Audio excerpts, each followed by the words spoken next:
Yeah, but I was good at everything, so. Just kidding. I mean, I was good at a lot of things, but English definitely stood out. In this episode, I'm joined by Tarari Kalango. Tarari is a writer and someone whose love for Africa runs deep able to sit down with some of Africa's greatest authors. Through Talking Books Africa, she hosts a series with the likes of Wole Soyinka and former presidents Olusegun Obasanjo and Goodluck Jonathan. She also runs a Substack called God Bless These 20-somethings, which really does say everything you need to know about her. Her love for books, her walk with God, and the journey of navigating your 20s. But what I love most about Tarari is that she holds all of it, the ambition, the plans, with open hands before God. In this episode, we talk about exactly that. The Yadah Podcast. Let's talk about your journey to becoming a writer, where that love came from. By the way, she has a blog called God Bless These 20-somethings on Substack, which you should definitely subscribe to, where she talks about just everything, faith, lifestyle, books that she's interested in. Being in your 20s. Being in your 20s as well. So all the nuggets and pieces of, advice, all that stuff is there. Yeah. Anyways, where did that love for writing come from? Honestly, I don't know, because I've just always wanted to be a writer. I think that it is one of the natural talents that I have, that God gave me. And I also think like being a writer is honestly maybe 10 or 20% about writing. It's mostly about reading. And I grew up, as you know, around a lot of books. My mom's career is in the literary sector in Nigeria, so I was always sort of around or hearing conversations about African authors. Yeah. We have like books all over my house. Even my dad, that's not his profession, but he's a reader as well, and a writer in his own way. Like he used to write poetry and stuff like that. Yeah. So yeah, I feel like, I don't know, it's one of those things that I've always been good at. Like when I was in primary school, I was winning prizes for like writing essays. Same thing when I got to secondary school. And yeah, I guess I still don't know how everything is going to fit in, because I feel like there are many aspects to my personality and even to my career and what I want to do. But it's just like, I've always known that writing is like where I'm going to make a name for myself. So I don't know if that answers your question, because I don't really have a... So like it doesn't need to be one grand thing, but you talked about a couple of things there that I feel like we can speak to a bit more. Firstly, you said 10% of it is just writing. The majority of it is really about reading. Why is that? Because you also talk about how you feel like naturally you're gifted as a writer, but you're still saying that 90% of it is about reading. So no, not even to like that. Yeah, so okay, I guess the closest thing I can think of to compare it with is public speaking. So a lot of people are like shy, they don't like to speak in front of crowds, yada yada yada. Yeah. And you will find those few people who are just naturally like very confident. Like I don't think I've ever really had an issue speaking in front of groups of people. So too. It doesn't seem for you. Yeah, I mean, like everybody gets like nervous before speaking. I think that's natural, but I don't have like, I've never had like debilitating fear. Like I've always been very confident in speaking. That being said, like you can be confident in speaking, but if you do not practice the art and the skill of public speaking, like you're not going to become a renowned orator. That's fair. The best public speakers that come to mind, like whether it's MLK, I Have a Dream. To be honest, it's only the Americans I can think of, maybe like Obama, like people who are just known for being great public speakers. A lot of practice and a lot of effort goes into it, and but like a lot of practice and effort goes into making it look like it's natural and like it wasn't practiced. So I feel like writing is the same way. So yes, you might have that natural gift, but I don't know, it only takes you so far. Like reading opens your mind in general, whether you're a writer or not. It opens your mind, it unlocks your creativity. But then even as a writer, I just feel like when you read good books, like when you read books that are well written, you pick up on things. Like most of my vocabulary, I probably picked up on it from reading. I picked up on it like outside of school. Understanding like syntax and sentence structures, how to like grip people in a story, if you're writing fiction or whatever. I feel like it's just like even the way you describe things too, you learn that from, do you feel like you learned that from like the books that you had read? I mean, I don't know, like we are, what did they say, you're a combination of all the experiences you've had. That includes like the books you've read. I just feel like as human beings, we're just we're a big model of everything, so who can really extract things? Who knows where what is from? That's fair. But yeah, and I also find that sometimes reading like sparks my writing. So you get inspired. Like most authors have other authors that inspired them. So I feel like you get inspired by people. You pick the things that you like, the things that you want to change, you take note of. So yeah, I feel like reading is key in developing as a writer. That's fair. Who are your biggest inspirations? Don't ask me that. I don't know. Oh, right now? Yeah. Oh, I would say I should not ask you. No, you want to answer the question? Oh, you said right now. I thought you were going to ask my biggest inspirations, like in general. No, I wouldn't say inspirations, but I'll just say who I'm enjoying reading right now. Yeah. My girl Jane Austen. Okay. Yeah, I'm a few centuries late, but you're reading her as a child? No. Okay. Yeah, so I'm reading her for the first time. Oh wow. Okay. I finished Pride and Prejudice and Sense and Sensibility, which I'm already kind of familiar with because I've watched the movies, but it was a completely different experience reading the books. Absolutely love them. I tried to vary my reading, so I would have liked to read more of her books immediately, like back to back, but I paused to read like some African stuff. Shout out to the Africans. And then I want to read a non-fiction book because I'm a fiction girly, but I try to slip non-fiction in there as well. So when I'm done with my next non-fiction, I think I will go back and read maybe Mansfield Park, which is another Jane Austen novel. Why do I like her books? They're so romantic. Like they are so romantic. Like and there's a lot of slow burning and there's a lot of enemies to lovers. Tarari made me sit down and watch Pride and Prejudice with her, guys. It makes sense. I love me a good enemies to lovers. And I just find that a lot of the romance books of today, they have some unnecessary content that as a Christian, I could do without. So it's also nice to have a break from such experiences and just being able to like read a clean book. Yeah. Makes sense. So you mentioned also you mentioned your mom is heavily involved in the literary space as part of kind of like that influence, and I guess how it just aligns with you, this journey you've been on as a writer. So can you speak more, because I know you're actively involved with Rainbow Book Club, which your mom leads. So can you speak more to what you're doing there and why you decided to partner with her in a sense? Because you could have easily, chosen not to. I didn't decide, I was groomed. What does that mean though? But you still stayed, because by now you could have said, oh, I think I'm good. I don't want to do this no more. But you talk like that to your mommy.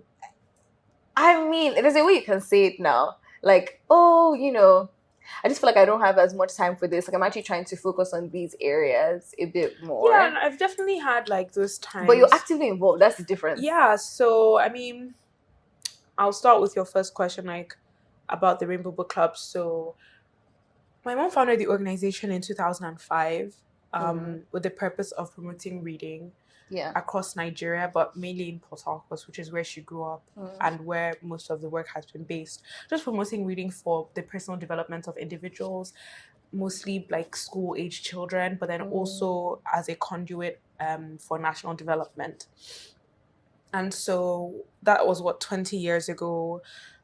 Their work involved lots of like partnerships with the government, hosting literary festivals, bringing in authors from around Nigeria and around Africa to read to children from maybe like less advantaged backgrounds and even from advantaged backgrounds as well, running writing competitions, running workshops for writers, basically just trying to create this culture of reading, which is really lacking in Nigeria.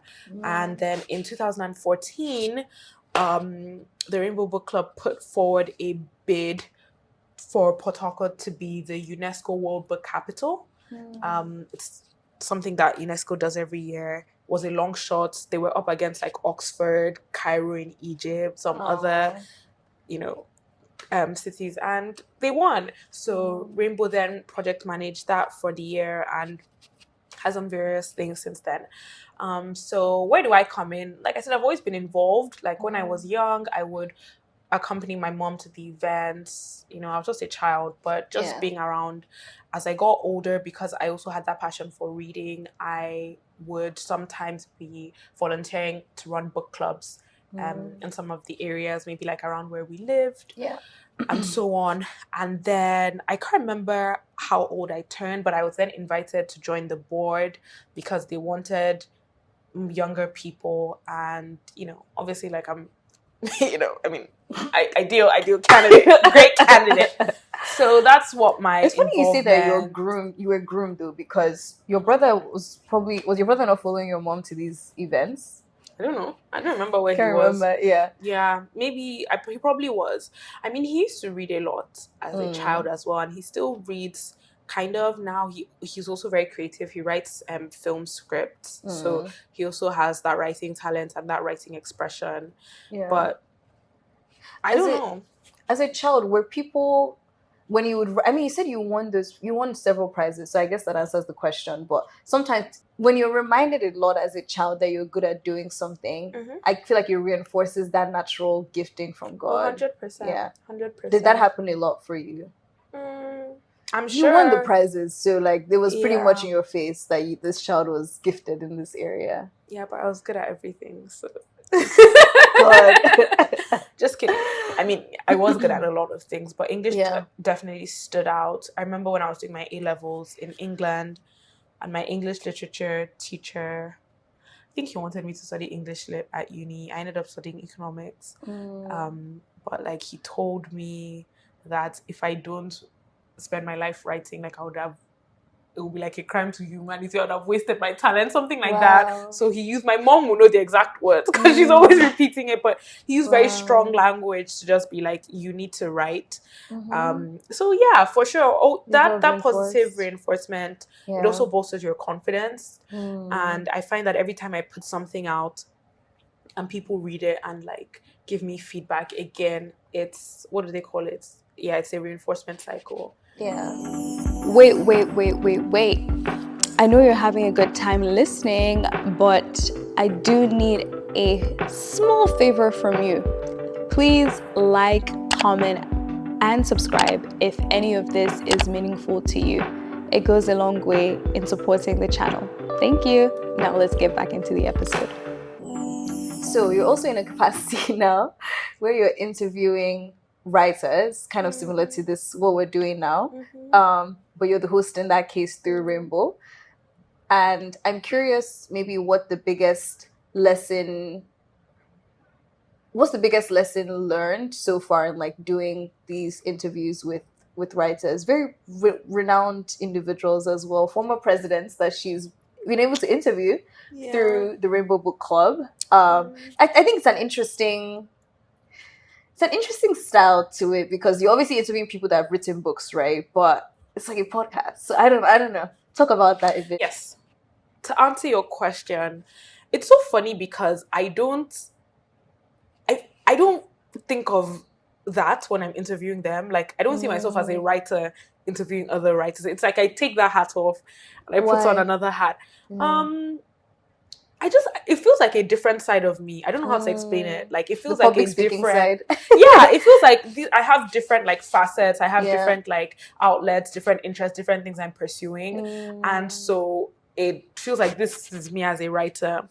And then this is me as like an interviewer or whatever. So yeah, that's an interesting question because I really like haven't thought of it in that way. But what's that been like? It's been amazing, honestly, but I feel like it's primarily been amazing because I've discovered this new side of myself that is about like hosting conversations, maybe specifically with authors, maybe in general.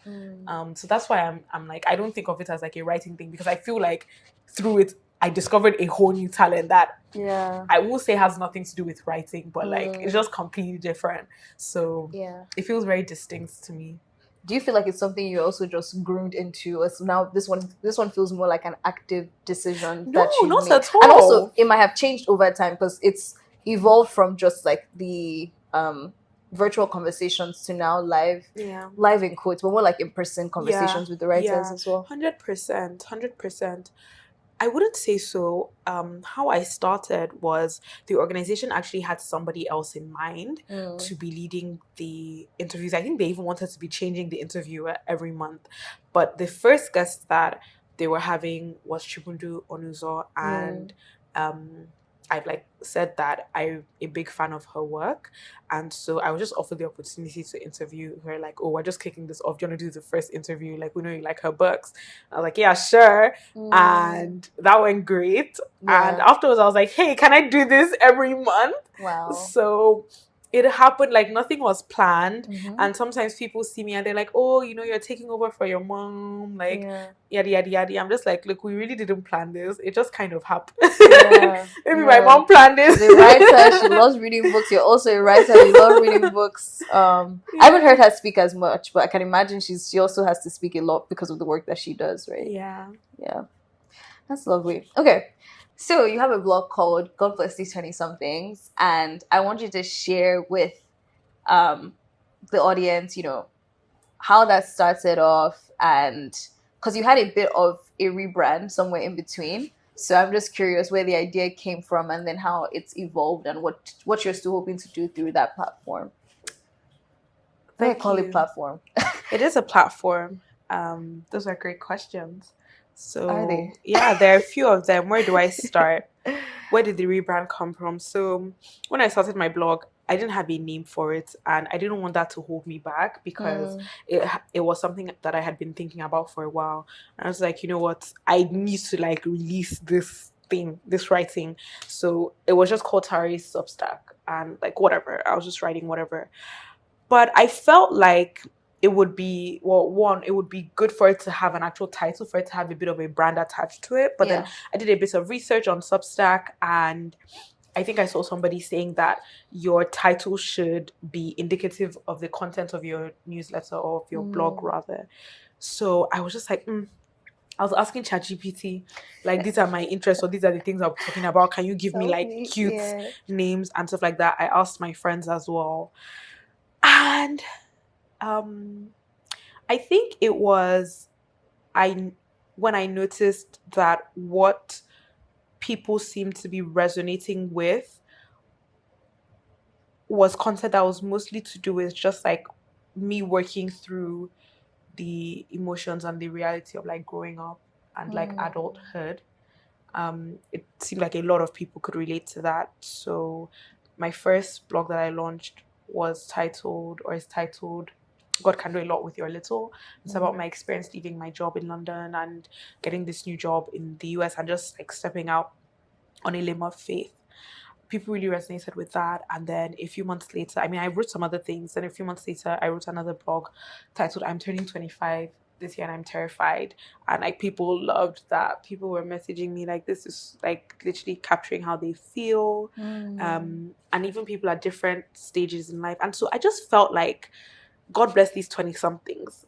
I felt like it captured the essence of my blog, which is really, I've now decided is really going to be about reflecting on the experiences, like being in my 20s.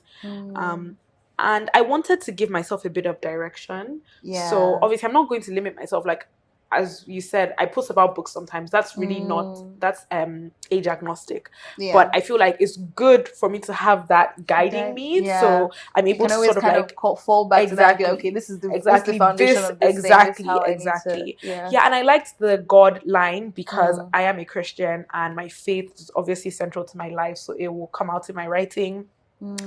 I got the line from SZA's song. I was about to say I got the line from SZA's song. I don't know if there's anywhere else that it comes from. So This is not an endorsement of her music. I know. Don't worry. It's good. Yeah. No. That's good. Okay. It's interesting that you talk about, yes, the initial idea around changing the name was because you had read up about, if you want people to know what your content's about, you need to have a name that's kind of aligned to it. But I think sometimes people are scared to kind of like rebrand or pivot, even though you might not know all the things from the start. So I just want you to speak a bit to that. Like, how do you feel about doing that? Was it initially difficult? But now that you've done that, like you said, now it's literally like the foundation of everything, which helps. So I guess kind of like encouragement there.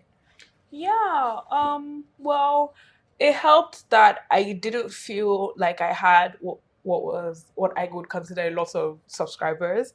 So at the point when I changed, I had, I don't know, maybe 150 subscribers, which I sometimes think that social media has really like watered down the gravity of numbers to us, because 150 people in a room, it's like, that's a lot of people when you think about it. But like online, when people are talking about like hundreds of thousands, so it just didn't seem like much. So it felt low stakes. One, but two, I think that one thing this blog has really helped me with is just becoming less of a perfectionist, because sometimes I will set a deadline for myself, like I want to post by this date.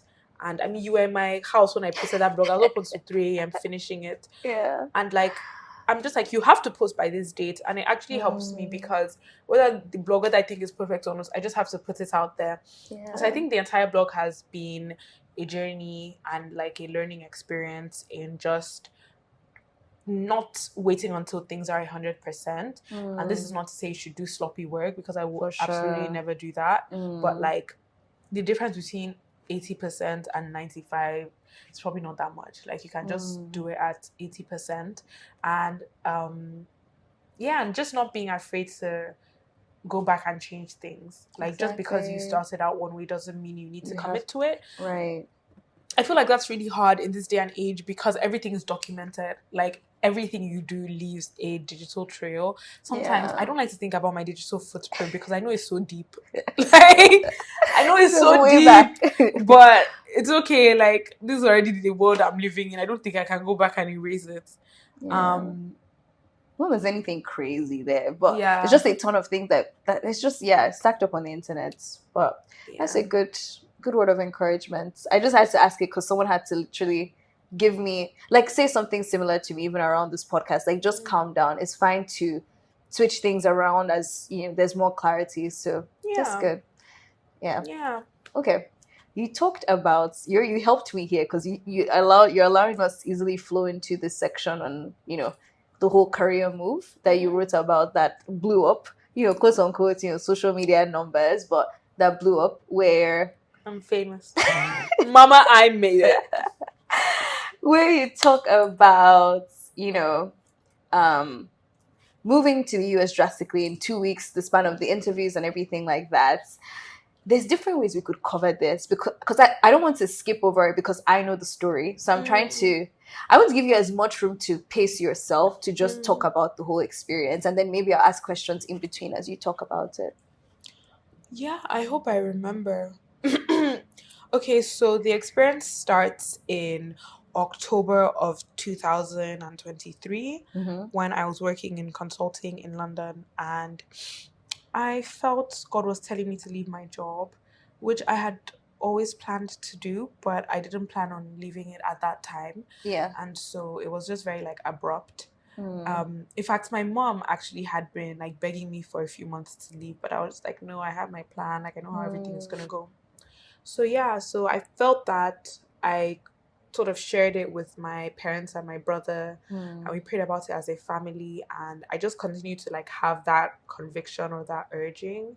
So I put in my notice, and I started looking for new jobs, and looking for new jobs was really. So you put in the notice, and you decided to leave the job without having anything lined up. Yes, but I thought I would be employed by the time I left the job, because my notice was 6 weeks. Oh, okay. I think, they do things differently in England. Okay, because we actually have rights. Yeah. So we have The rights. government cares about us and protects the workers. So yeah, it was 6 weeks. I might even have put it in earlier than that.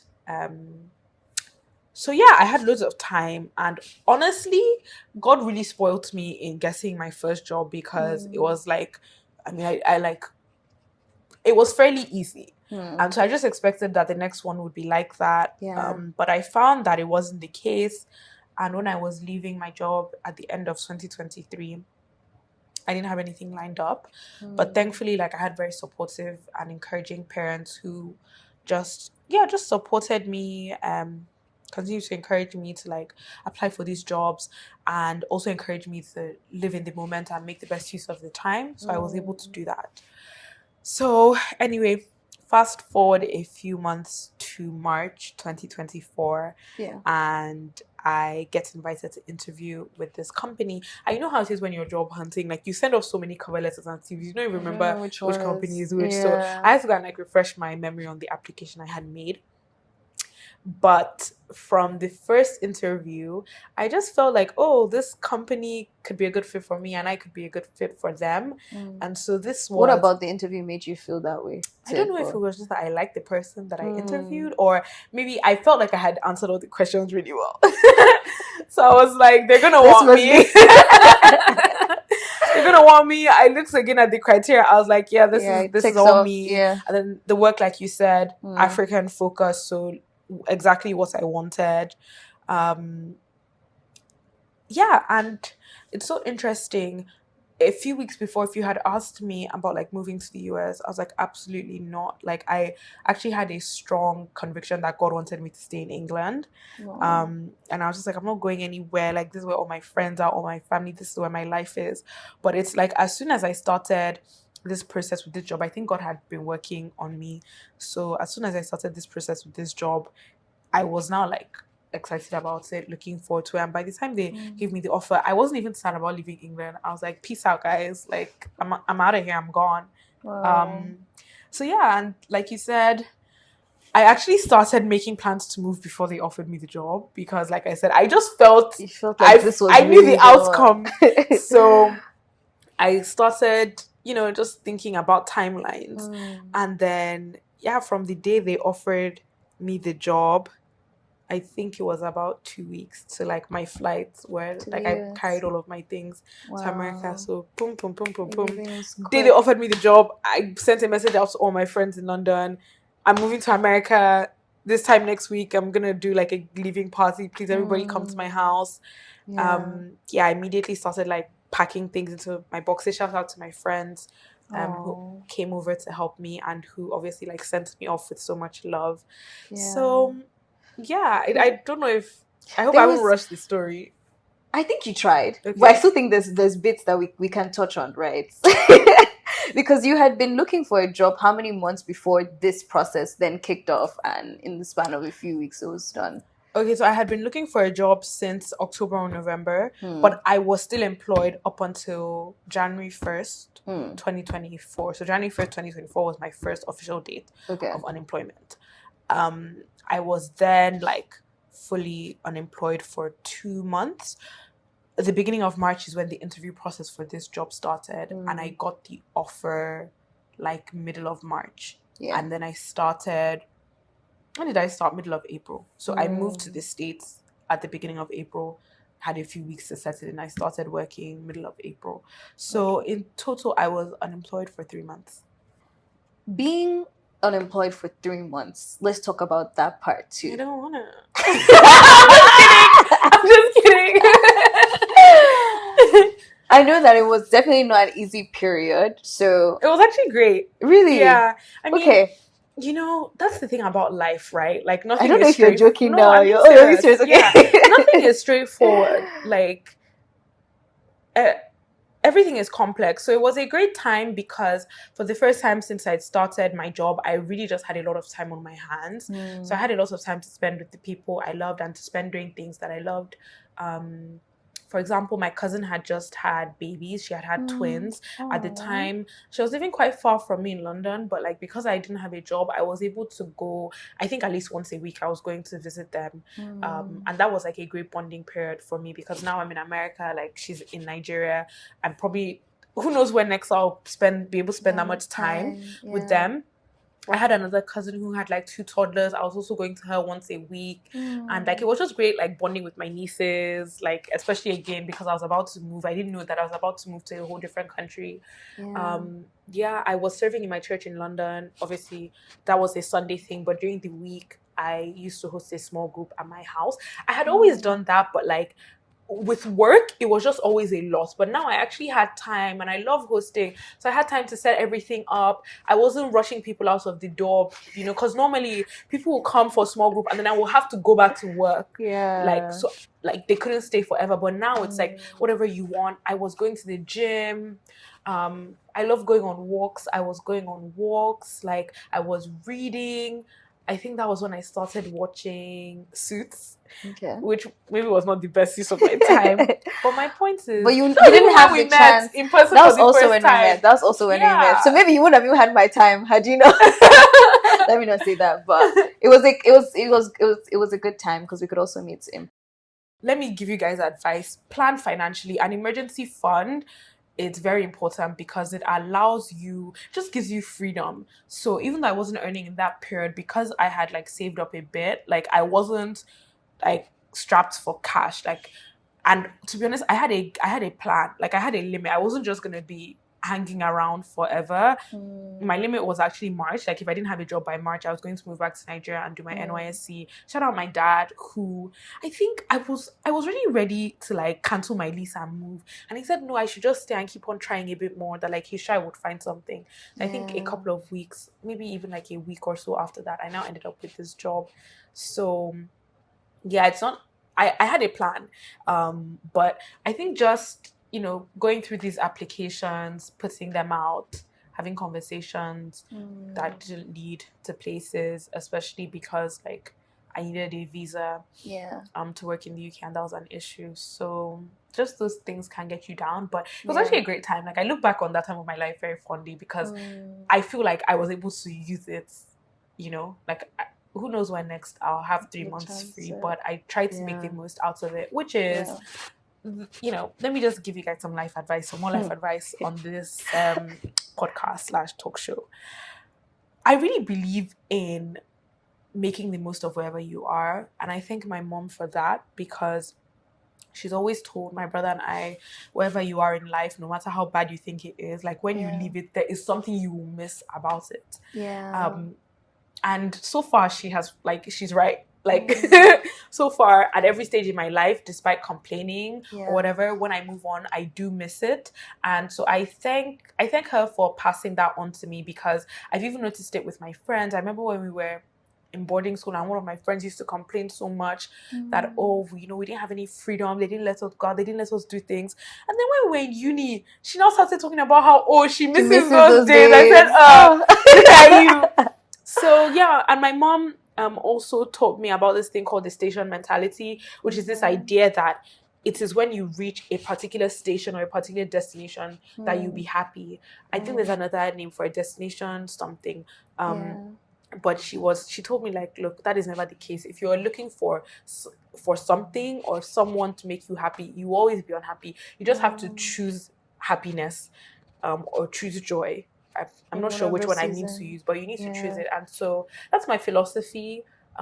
Even if like I'm ever unhappy with certain things in my life, like I'm a human being and stuff, but I always try to see the bright side and choose to focus on that, and choose to, as much as is within my control, choose to live a life that I am happy with. Yeah, that's good.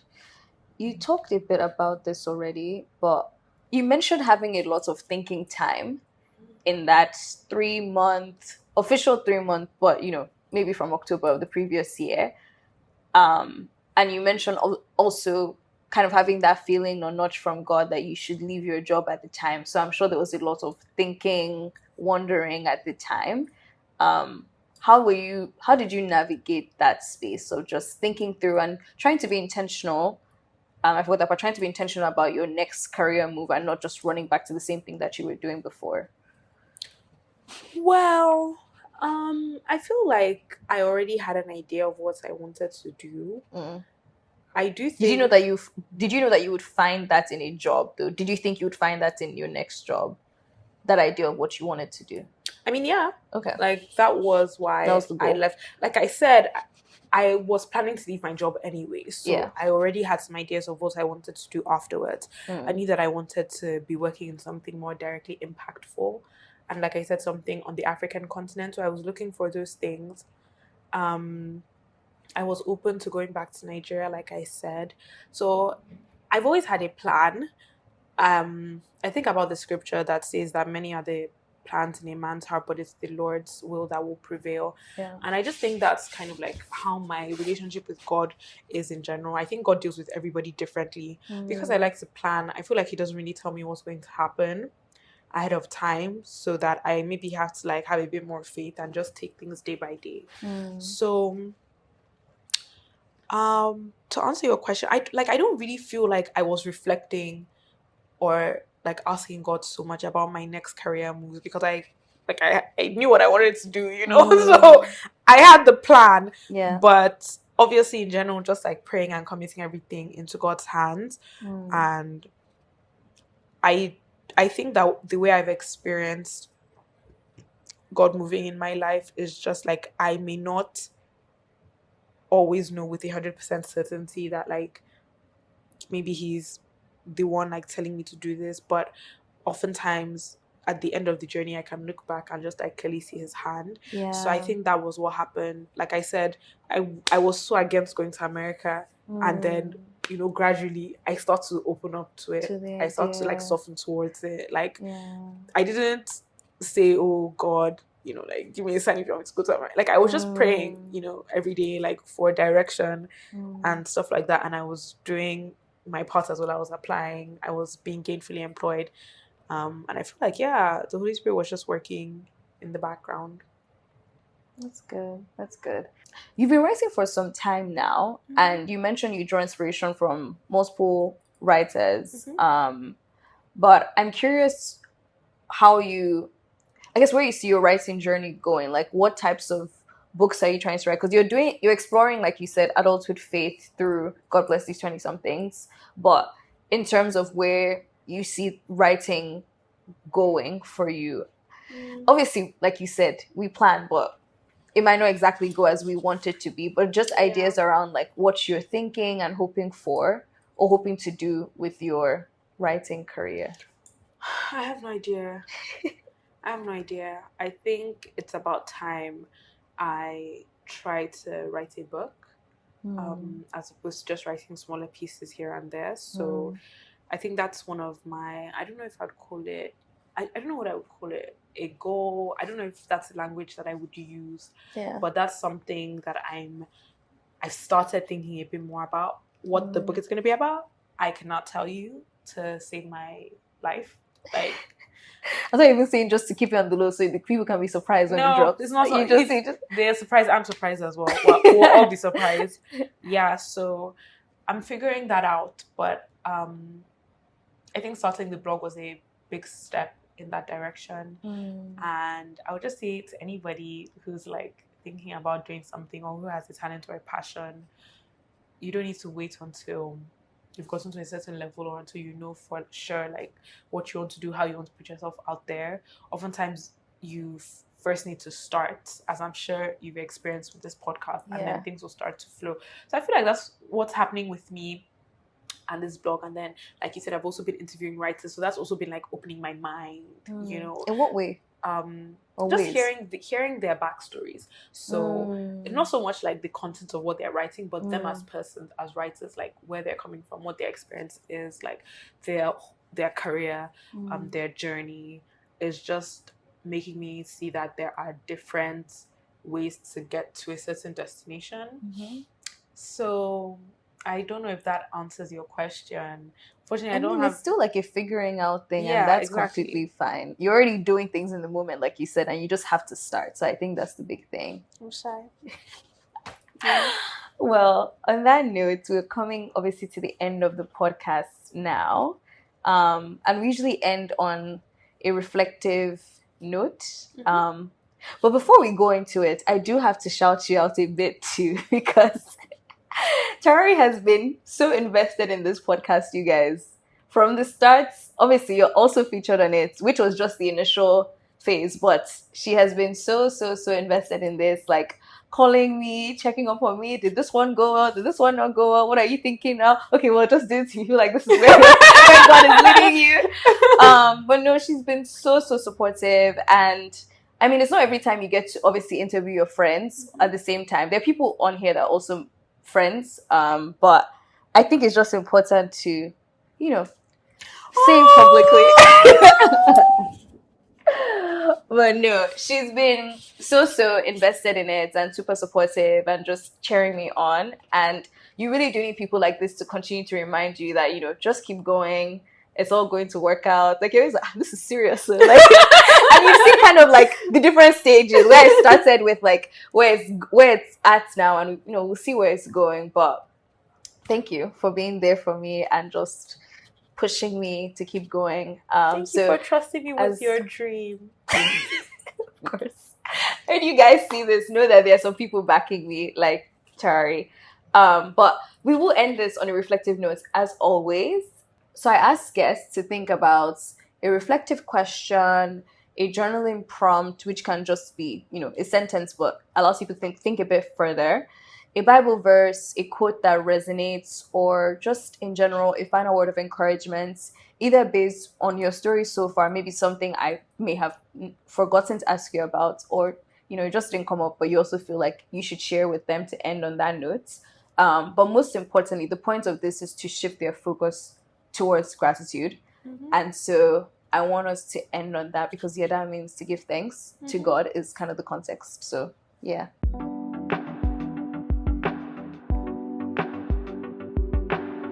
Well, I guess this is a gratitude practice, but a couple of years ago, I started sharing on like my close friends on Instagram.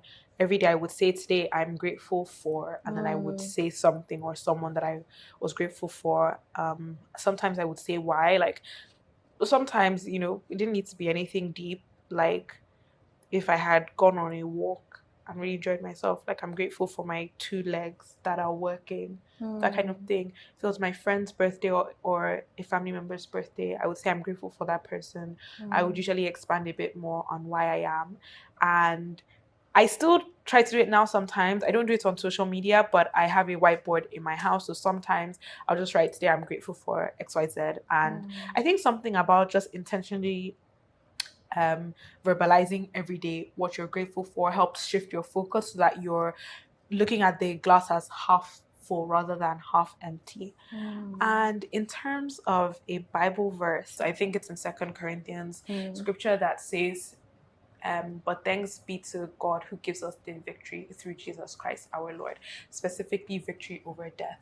And so I think that is the most important gratitude that we as human beings can have in this life, is just knowing that if it were not for God sending his son to die for us, to die for our sins, for everything wrong that we have ever done or will ever do, for him resurrecting and then literally giving us a blank slate. Like, you don't need to do anything and you're good. Nothing else beats that. There's nothing else that we can experience in this life that beats that. And I think that if you're ever looking for something to be grateful for and you feel like you don't have any, start there. Yeah, start there. Yeah. So that's it, guys. I will link Tarari's blog in the description, but make sure to check it out. Follow her everywhere, Tarari Kalango.